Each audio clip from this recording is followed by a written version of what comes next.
Grammatical জানার জন্য আমাকে অবশ্যই টেন্স ভালোভাবে জানতে হবে। কেননা আসসালামু আলাইকুম প্রিয় শিক্ষার্থী ভাই বোনেরা, আজকে আপনাদের সামনে টেন্স নিয়ে হাজির হয়েছি। টেন্সের মধ্যে ভার্ব দেখে আমরা কীভাবে টেন্স চিনব এবং টেন্স আইডেন্টিফাই করার জন্য সহজে আমরা কীভাবে আইডেন্টিফাই করব স্ট্রাকচার ছাড়া।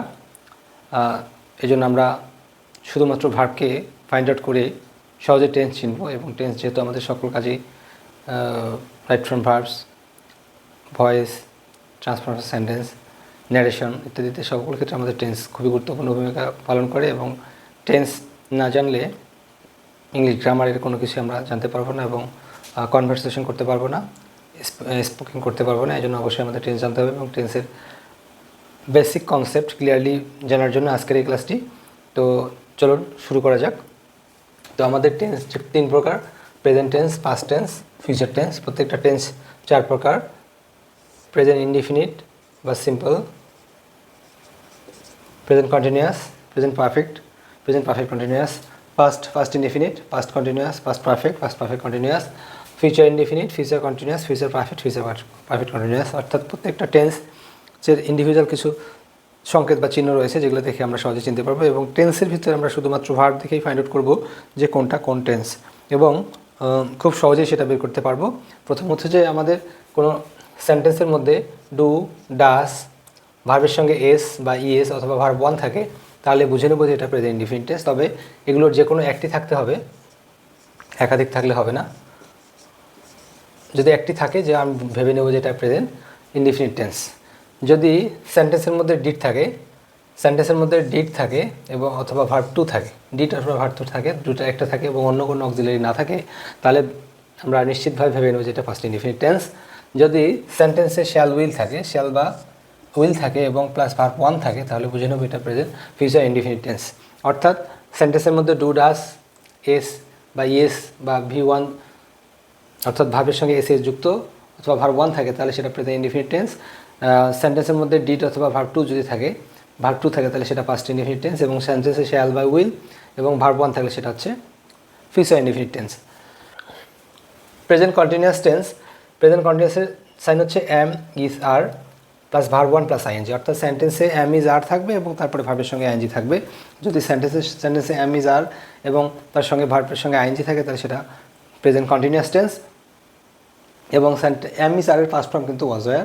সেন্টেন্সে যদি ওয়াজ ওয়ার এবং ভার্ব 1 প্লাস আইএনজি থাকে, সেটা হচ্ছে পাস্ট কন্টিনিউয়াস টেন্স। সেন্টেন্সে shall be, will be, verb 1 plus ING থাকে, সেটা হচ্ছে ফিউচার কন্টিনিউয়াস টেন্স। আমি এটাকে একটু অন্যভাবে বোঝানোর চেষ্টা করছি যে আমাদের বি ভার্ব যতগুলো কন্টিনিউয়াস আছে, সকল কন্টিনিউয়াসে অবশ্যই একটা বি ভার্ব থাকতে হবে। বি ভার্ব না থাকলে সেটা কোনো কন্টিনিউয়াসই হবে না। বি ভার্বকে আমি ড্রাইভার হিসেবে কাউন্ট করছি, আর ইঞ্জিন হিসাবে আমরা ধরতেছি। অর্থাৎ যেহেতু কন্টিনিউ কথাটার অর্থ চলমান, কন্টিনিউয়াস কথাটার অর্থ চলমান বা গতিশীল, তাহলে আমরা চিন্তা করতে পারি যে ড্রাইভার থাকবে এবং ইঞ্জিন থাকবে, তাহলে সেটা চলবে না। চলবে না, শুধু ড্রাইভার থাকলে হবে না, শুধু ইঞ্জিন থাকলে হবে না। অর্থাৎ শুধু ভার্বের সঙ্গে আইএনজি যুক্ত একটা সেন্টেন্সে শুধু ভার্বের সঙ্গে আইএনজি আছে কিন্তু বি ভার্ব নাই, তাহলে সেটাকে আমরা কন্টিনিউয়াস করতে পারবো না। তাই সেটা হচ্ছে প্রেজেন্ট কন্টিনিউয়াস বা পাস্ট কন্টিনিউয়াস বা ফিউচার কন্টিনিউয়াস, যে কোনটা নিচে বলি। Present perfect continuous, past perfect continuous, future perfect continuous, সকল কন্টিনিউয়াসে কিন্তু বি ভার্ব একটি থাকবে এবং ভার্বের সঙ্গে আইএনজি থাকবে বা ইঞ্জিন থাকবে। বি ভার্ব বলতে am, is, are, was, were, been, been এবং বিন। অর্থাৎ am, is, are, was, were, been, এই যে কয়টি আছে এটির মধ্যে যে কোনো একটি অবশ্যই থাকতে হবে, তাহলে সেটা কন্টিনিউয়াস হবে। এবং এরপরে অবশ্যই ভার্বের সঙ্গে আইএনজি থাকতে হবে, আইএনজি না থাকলে হবে না। তাহলে আমরা এখন যাব পারফেক্টের বিষয়ে। পারফেক্ট জিনিসটা হচ্ছে হ্যাভ, হ্যাজ বা হ্যাড। সেন্টেন্সে হ্যাভ, হ্যাজ, হ্যাড থাকলে হবে না, তারপরে ভার্ব 3 থাকতে হবে। ভার্ব 3 হচ্ছে ভার্বের পাস্ট পার্টিসিপেল ফর্ম। অর্থাৎ যেমন eat, had, eaten, do, did, done, go, went, gone, dig, dug, speak, spoken. এরকম স্ট্রং অ্যান্ড উইক ভার্ব, যেটাকে আমরা কনজাংশন অফ ভার্ব হিসেবে জানি। অর্থাৎ ভার্বের স্ট্রং অ্যান্ড উইক ভার্ব অর্থাৎ রেগুলার এবং ইরেগুলার ভার্ব। এই ভার্বগুলোর 3টা যে ফর্ম রয়েছে, সেটা হলো প্রেজেন্ট ফর্ম, পাস্ট ফর্ম এবং পাস্ট পার্টিসিপেল ফর্ম। বা প্রেজেন্ট ফর্মের এক নাম হচ্ছে বেস ফর্ম, সেটি হচ্ছে আমরা ভার্ব 1, ভার্ব 2, ভার্ব 3 হিসেবে চিহ্নিত করেছি। তাহলে subject have, has plus verb 3 যদি থাকে, তাহলে সেটা হবে প্রেজেন্ট পারফেক্ট টেন্স। তবে হ্যাভ, হ্যাজ থাকলে হবে না, ভার্ব 3 থাকতে হবে।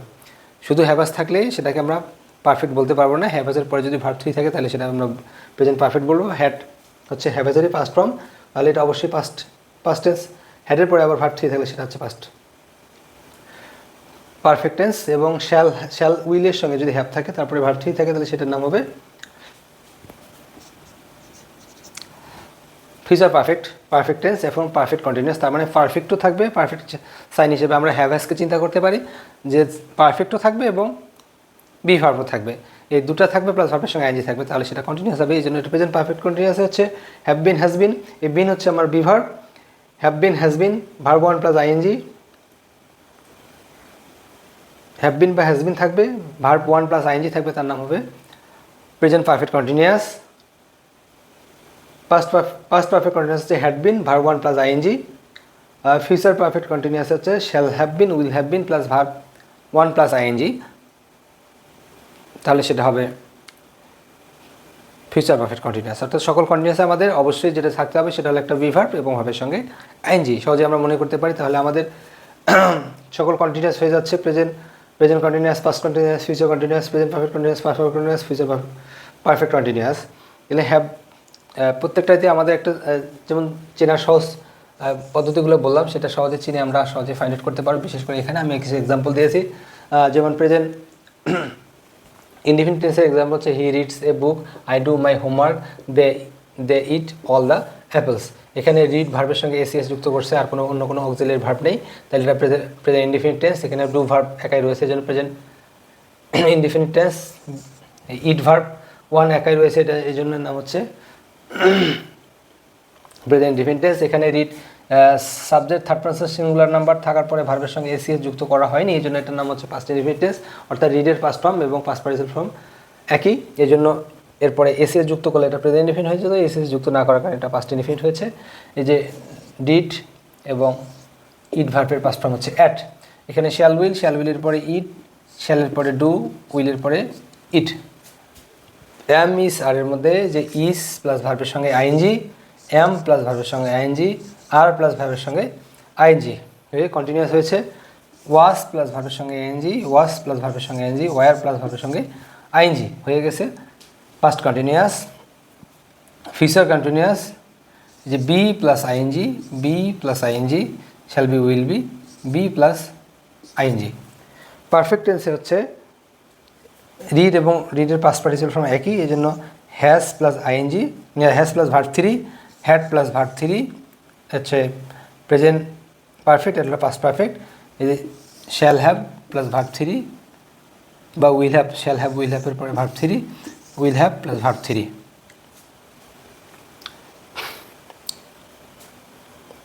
দে have eaten, have plus verb three perfect, had plus verb three, had plus verb three.